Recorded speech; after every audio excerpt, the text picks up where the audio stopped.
தேவனுக்கு மகிமை உண்டாவதாக. இன்றைய தெய்வீக ஆற்றலாக நம்பிக்கைகள் முக்கியம். சத்தியத்தையும் அறிவீர்கள், சத்தியம் உங்களை விடுதலையாக்கும். யோவான் 8:32 இந்த வார்த்தைகளை ஆண்டவராகிய தேவன் நமக்கு கொடுத்திருக்கிறார்.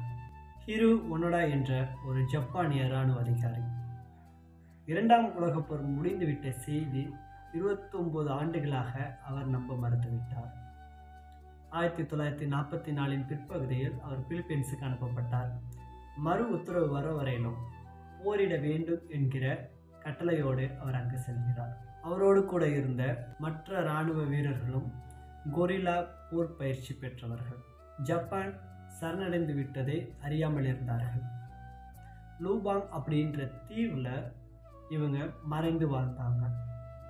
அங்கே இருக்கிற மரங்களை எல்லாம் வெட்டி என்ன பண்ணுறாங்க, சின்னதாக ஒரு குடிசையும் அப்படியே ஒட்டு துணினால் என்ன பண்ணுறாங்க, சீருடைகளையும் தங்களுக்கு தேய்த்து துப்பாக்கிகளை போருக்காக தயார் நிலையில் வைத்து அவங்க வாழ்ந்துட்டு வராங்க.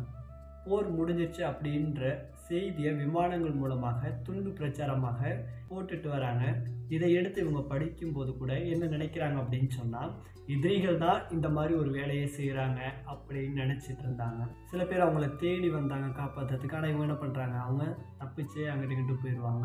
இன்னும் ஒரு சில பேர் மரித்தார்கள், சிலர் அந்த இடத்துல சரணடைந்தார்கள். 1974 வரையிலும் இந்த ஒனோடா என்ற தளபதி ஜப்பான் சரணடைந்து விட்டதை நம்பவும் இல்லை. அந்த போர் முடிஞ்சிருச்சு அப்படின்றதை என்ன பண்ணலை, நம்ப மறுக்காமல் இருந்தார். அவருடைய சகோதரர் என்ன பண்ணுறாரு அப்படின்னு சொன்னால், போய் சரணடைஞ்சதுக்கு அப்புறம் தான் இவர் என்ன பண்ணுறாரு, தன்னுடைய ஆயுதங்களை கீழே போட அவர் சம்மதித்தார். கிறிஸ்துவுக்கு நம் வாழ்க்கையை ஒப்படைக்கும்படி பரலோகத்தில் இருக்கிற தேவன் நமக்கும் ஒரு செய்தி கொடுத்துள்ளார். அந்த செய்தியை நாம் வேதாகமத்திலிருந்து தான் படிக்க முடியும். வேதாகமம் ஒரு நற்செய்தி வைத்திருக்கிற ஒரு புத்தகம். அநேகர் இதில் பயனற்ற ஒரு விஷயம் இருக்கும், இதில் திரிக்கப்பட்ட செய்திகள்லாம் இருக்கும் என்று அநேகர் கருதுகிறார்கள். அதனால் வேதாகமத்தை அநேகர் படிப்பதே கிடையாது. அதை வாசிப்பதற்கு நேரமும் அவர்கள் கொடுப்பது கிடையாது. ஆனால் வேதாகமத்தில் அநேக உண்மைகள் அடங்கியிருக்கிறது. நம்முடைய வாழ்விற்கு தேவையான முக்கியமான சத்தியங்களும் அதில் ஒளிந்திருக்கிறது. சாத்தானை இயேசு கிறிஸ்து சிலுவையில் எவ்வாறு வென்றார் என்ற செய்தியும் அங்குதான் உள்ளது. சாத்தான் நம்மளை ஒரு பொம்மையாக அவனுடைய வேலைக்கு பயன்படுத்துவதற்கு என்று சொல்லி அநேக பொய்களை நான் நம்புவதற்கு ஏற்றார்வாறு அவன் செய்து நம்மளை வீழ்த்த முயற்சி செய்து கொண்டிருக்கிறான்.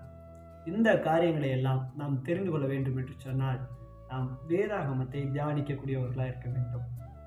பரிசுத்த வேதாகமத்தில் தான் இந்த சம்பவங்களை குறித்தெல்லாம் நாம் வாசிக்க முடியும். பரிசுத்த வேதாகமம் தான் நாம் எப்படிப்பட்ட வாழ்க்கையை வாழ வேண்டும் என்பதையும் கற்றுக் கொடுக்கும். சாத்தானை எப்படி ஜெயிப்பதற்கான வழி என்பதையும் இந்த பரிசுத்த வேதாகமத்தில் மாத்திரமே உள்ளது. அதுவும் இந்த வார்த்தைகள் தேவனால் கொடுக்கப்பட்டது. நம்ம ஒரு விஷயத்தை எந்த அளவுக்கு நம்புகிறோமோ அதுதான் நம்மளுடைய வாழ்க்கையை முழுமையாக மாற்றும். அப்படி தான் இந்த ஒனோடா அப்படின்றவரை பற்றி நம்ம பார்க்குறோம். அது மாதிரி தான் இன்றைக்கி அநேகர் நாமளும் அப்படி வாழ்ந்து கொண்டிருக்கிறோம். சில தவறான காரியங்களை நாம் நம்பி நம்முடைய வாழ்க்கையை மரணத்திற்கு கொண்டு செல்லக்கூடிய காரியங்களுக்கு நாம் ஈடுபட்டு கொண்டிருக்கிறோம். இது சாத்தானுடைய ஒரு வகையான திட்டமும் முயற்சியும் கூட. இதை நாம் புரிந்து கொள்வதற்கு நானே வழியும் சத்தியமும் ஜீவனுமாய் இருக்கிறேன் என்று நம்முடைய கர்த்தராகிய ஆண்டவர் நமக்கு அழகாக வேத வசனங்கள் மூலமாக பேசியுள்ளார். சத்தியத்தையும் அறிவீர்கள், சத்தியம் உங்களை விடுதலையாக்கும். இப்படிப்பட்ட எல்லா விதமான காரியங்களிலிருந்தும் நம்ம பத்திரமா போகணும் பரலோகத்துக்கு அப்படின்னு சொன்னால் இந்த பரிசுத்த வேதாகமத்தை நாம் படித்தா தானே போக முடியும். அப்படி என்று சொன்னால் நம்மளுடைய வாழ்க்கையில் இன்றைய நாளிலும் ஒரு தீர்மானம் எடுப்போம். ஒவ்வொரு நாளும் வேதாகமத்தினுடைய ஒரு பகுதியவாது நான் வாசிக்க வேண்டும் என்று சொல்லி உங்களுக்குள்ளாக உறுதி செய்து கொள்ளுங்கள். தினமும் ஒரு அதிகாரமாவது படிங்க. அது உங்களுக்கு ரொம்ப உதவியாக இருக்கும். ஆண்டவராகிய தேவன் நமக்கு கொடுத்துள்ள இந்த வேதாகமத்திலிருந்து 28 அடிப்படை வேதாகம போதனைகளை குறித்து நாம் ஒவ்வொரு நாளும் படிக்கப் போகிறோம். அதிலும் பரிசுத்த வேதாகமம் என்ற தலைப்பின் கீழாக படிக்க போகிறோம். தேவனுடைய வார்த்தையில் நம்பிக்கை வைப்போம், அதுவே நம்மை வழி நடத்தட்டும்.